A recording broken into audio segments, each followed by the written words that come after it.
Good morning, ladies and gentlemen.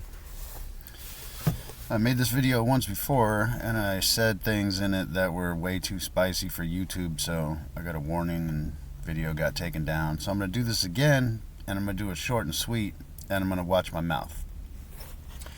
We're going to call this one giving the middle finger to God. I think that's a bad move.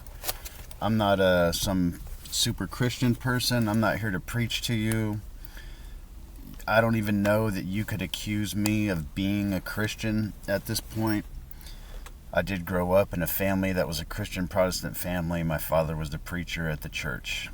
So you would think that I would fit into that category. But the truth of the matter is that I've seen behind the curtain in terms of what goes on with these church organizations, at least here in North America. And for the most part, I don't really need to get into the details, but I don't go to these places. I don't give them any money. I don't try to get other people to go in there and take part in what they're doing. And for a long time, because of my experiences with the church organizations, I was like, oh yeah, these people are hypocrites. This is all bullshit. But I wrestled for a very long time with the ideas instead of just the hypocritical people, and I've come back around to the conclusion that it's a bad move to be hyper prideful and hyper selfish. And you may not think that being hyper selfish is looking God in the face and giving him the middle finger, but I'm coming very, very close to the conclusion that it actually is. And that's a dangerous move, because what will happen is you'll end up living your life here, now, in hell. So where does this all come from? Well, I think a lot of it's rooted in fear. So kind of the point of the story is, without getting too fired up, fear nothing. Fear no one. Don't fear scarcity. Scarcity is a psyop. There is no scarcity. Don't fear rejection from women. That's a joke, and I'll get into that here in a second. Don't fear the evil men and women who rule over you and oppress you. Don't fear the darkness and sin within yourself. The more you fear that, the less you confront it, the longer you're going to be on the path of darkness and sin. So there's no fruit in being fearful at all. I came around to all this the other day because I was actually writing a chapter. I'm working on writing a book. I was writing a chapter on addiction and recovery. There's a guy named Paul Elam who's here on YouTube. He's a great resource. Very smart guy, very well spoken, very well written. And he worked in addiction and recovery for a long time. And where I was going with that in the book was, there's a very striking similarity between the behavior patterns here with modern women and just straight up hardcore drug addict, like decades deep, stuck in heroin drug addict type behavior, where you're just doing self-destructive shit and doubling down all the time, and then kind of twisting all your justifications into a knot and being prideful, and all that shit is really selfish and dark. And if you've dealt with enough relationships with women, you'll know exactly what I'm talking about. And so don't deal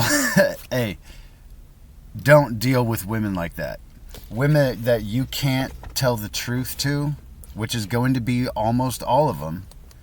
It's a self-correcting problem. As long as you stop sticking your dick in these women, they won't have any children, and then that behavior pattern can die off with them.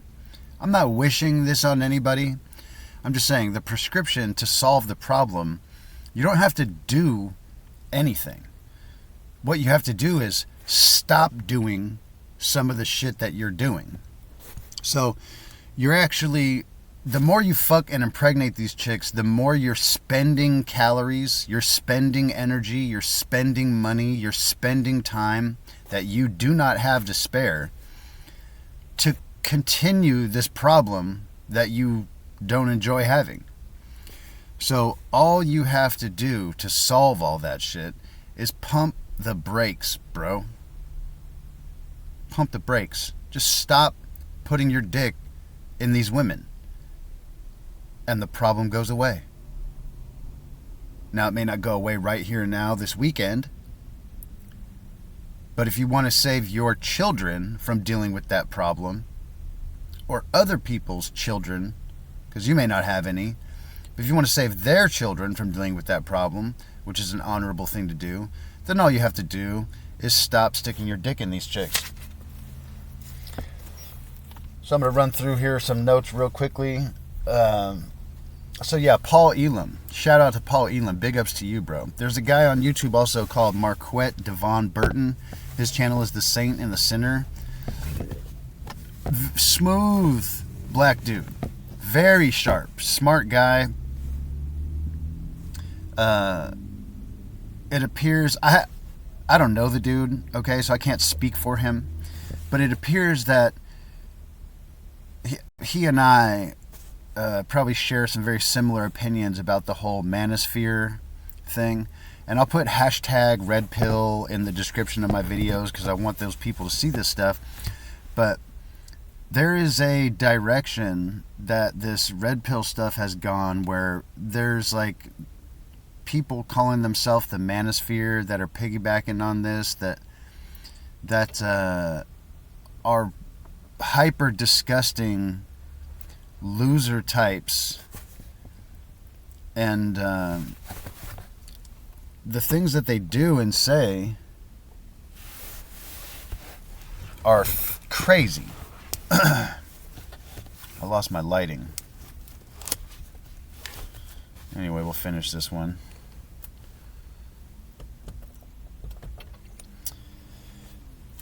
So anyway, watch out for all this manosphere stuff. Most of these guys are disgusting, degenerate losers.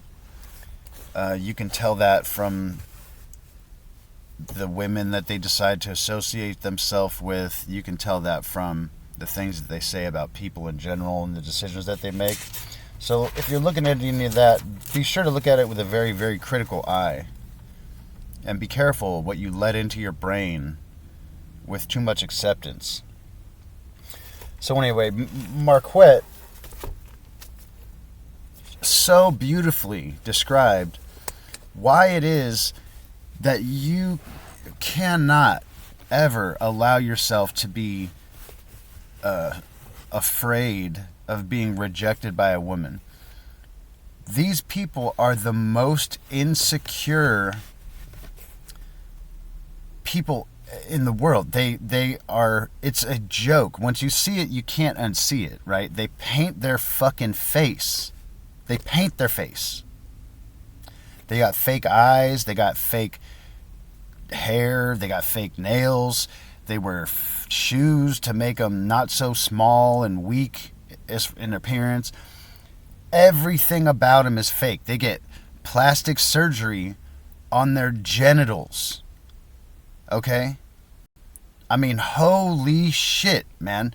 These people are so broken, so fucked up, so damaged, so insecure that there is no way that you should ever be insecure or afraid of being rejected by them. These are people that can't even fucking walk outside, okay, without putting on a fucking costume.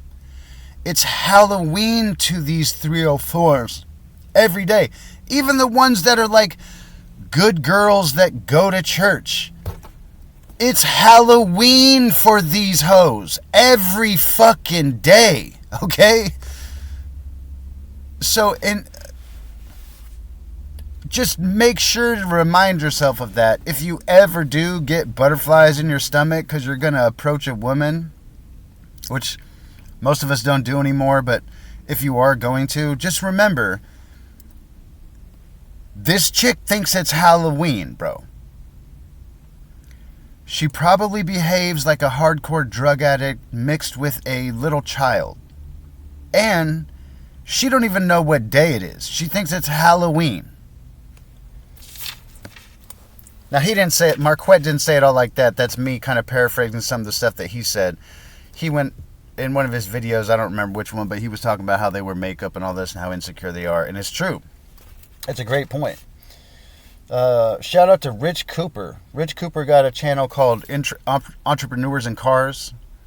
And then he's got some clips channels where he talks more about relationships and things like that. He's been on YouTube for a long time. Very smart guy. Very sharp intellect. Excellent at asking realistic questions. And I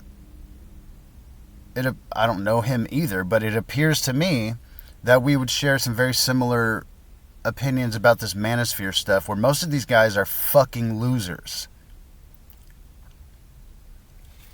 So if you have extra time on your hands, it's probably worth a look to check out Rich Cooper. So shout out to you, Rich Cooper. Big ups to you, bro.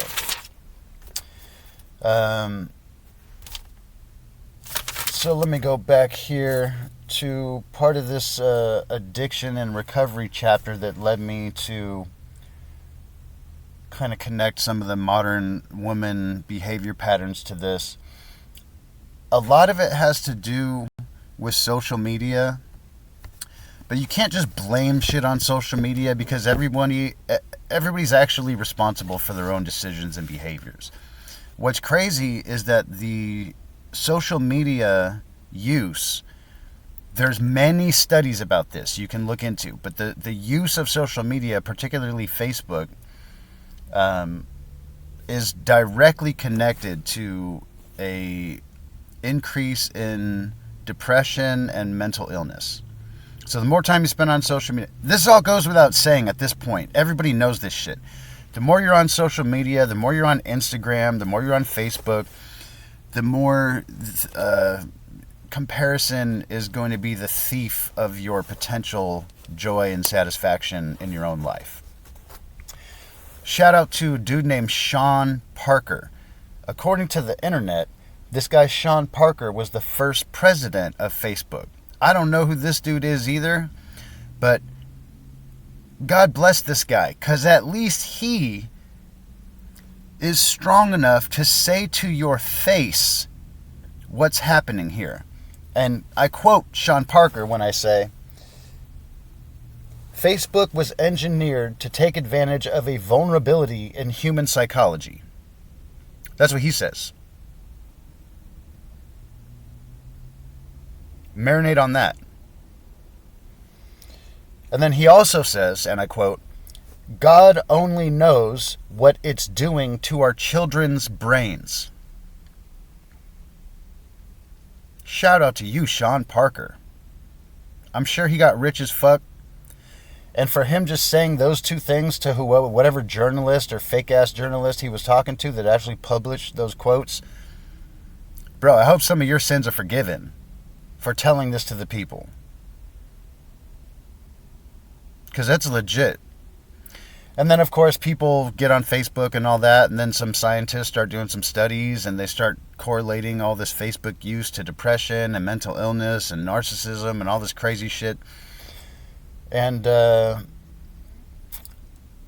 it's dark, man. It gets bad.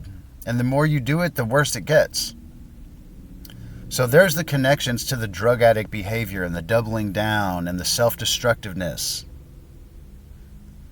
So don't be self-destructive and don't double down on bad decisions. What happens when you do that is you're going to double down on bad decisions, and then you're going to make more bad decisions and double down on those bad decisions. And now what you have is an equation of compounding bad decisions. And cascading bad decisions will absolutely put you in the ground in a very sad, very upset way.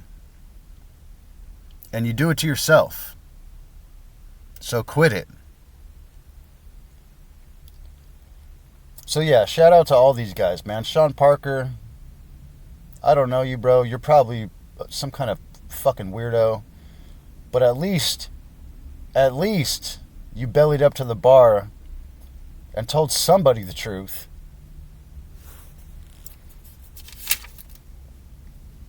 So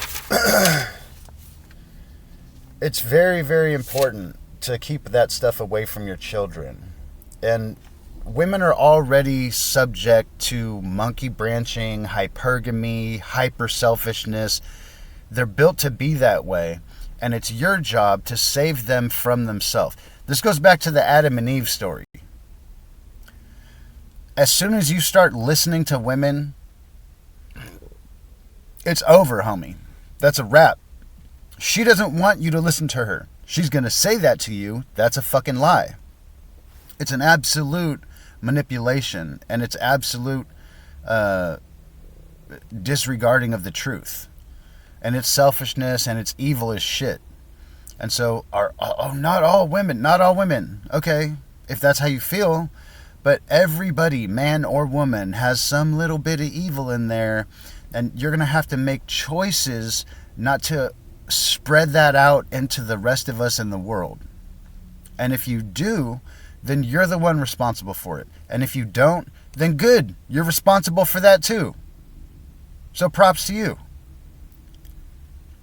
But if you're a man, which if you're watching my videos, you probably are, and you're allowing a woman to tell you how it is or tell you what to do, or you're not leading her in a fashion that will allow you to save her from herself, then she will drag you down into hell and destroy you, and she will self-destruct. It's how it works. It's a test that you have to pass. And that's why most of these churches aren't churches. The probability that your church is a church is very low. The probability that your church is a tax evasion operation is very high. The probability that your church is a money laundering operation is very high.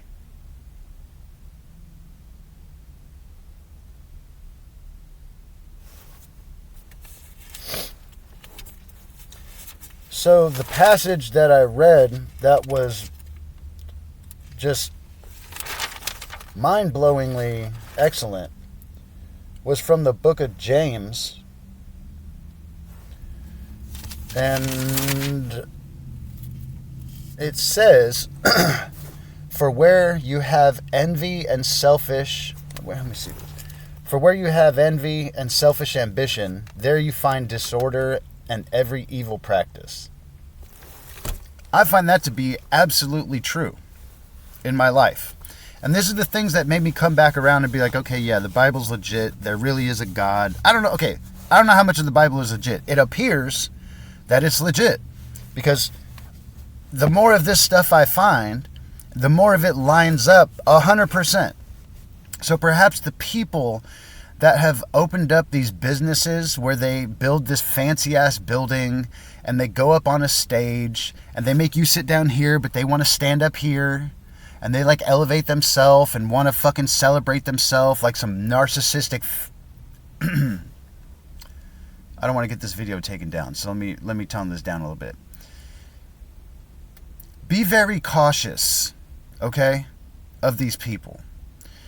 And if you find that you're going to a church where there's a dude, or first of all, if it's a chick, that's not a church.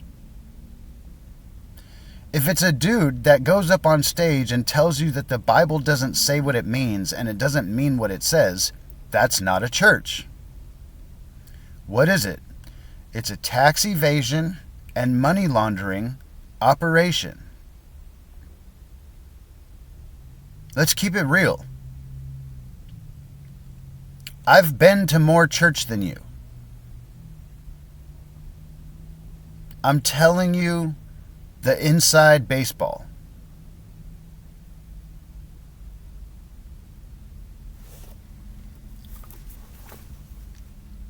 According to the Bible, James, this book of James, right? James was Jesus' brother.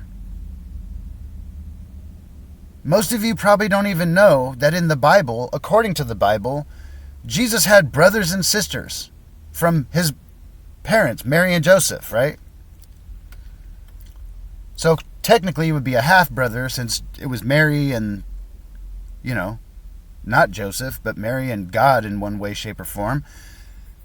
But there's 6 half-brothers and sisters for a total of 7 children. Isn't that interesting?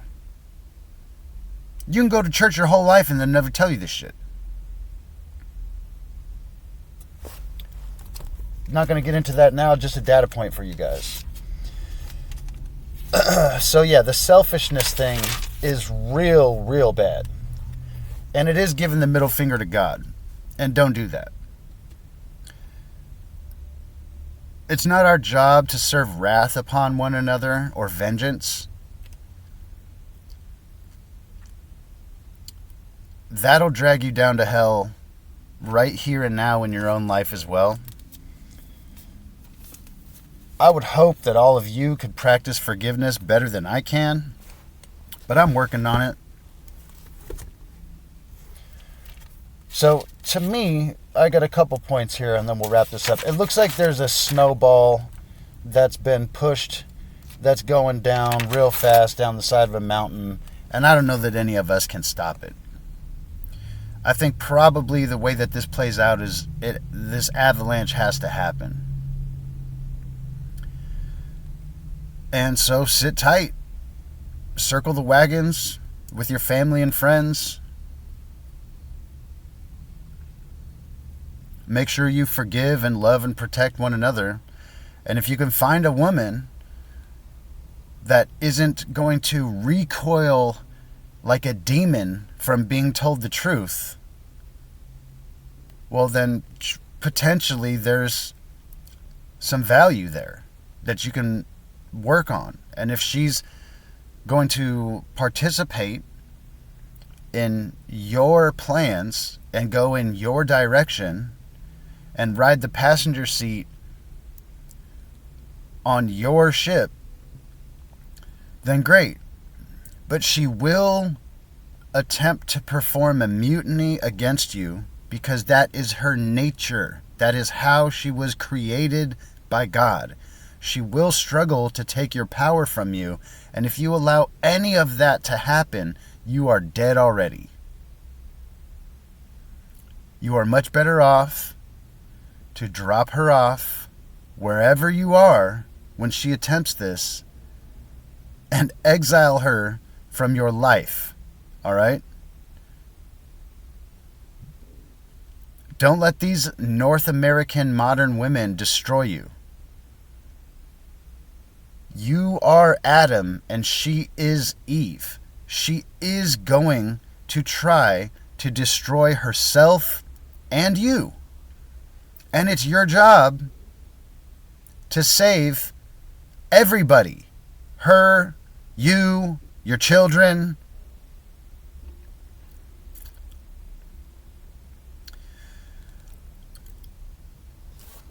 So be careful out there, boys. I have some comments here about what are we doing to our children? And that's what got my video taken down. So what do we do? You can tell a lot about our society by what we do to the weakest and most vulnerable among us, and that would be little children. So I'm going to say all this very carefully so the video doesn't get taken down again. But with little children, man,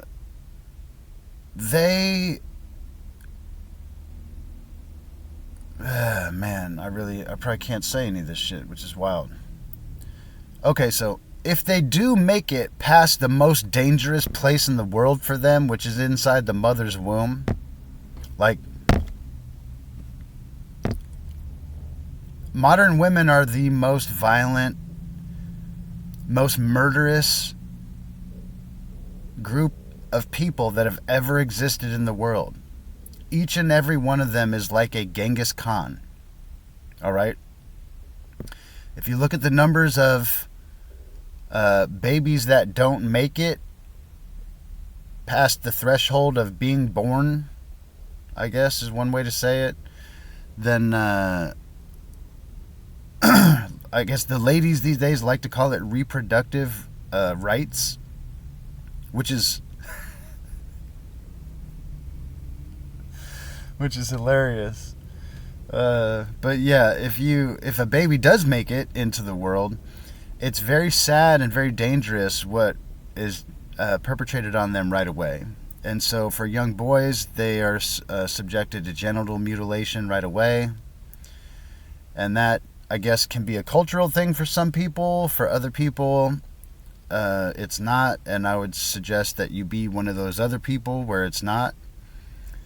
I'm not a doctor. I don't know if your doctor is on one side of the table or the other and what they're going to suggest for you to do to your little boys. But how about this? If you really want your sons to mutilate their genitals, just let them do it on their own. You know what I mean?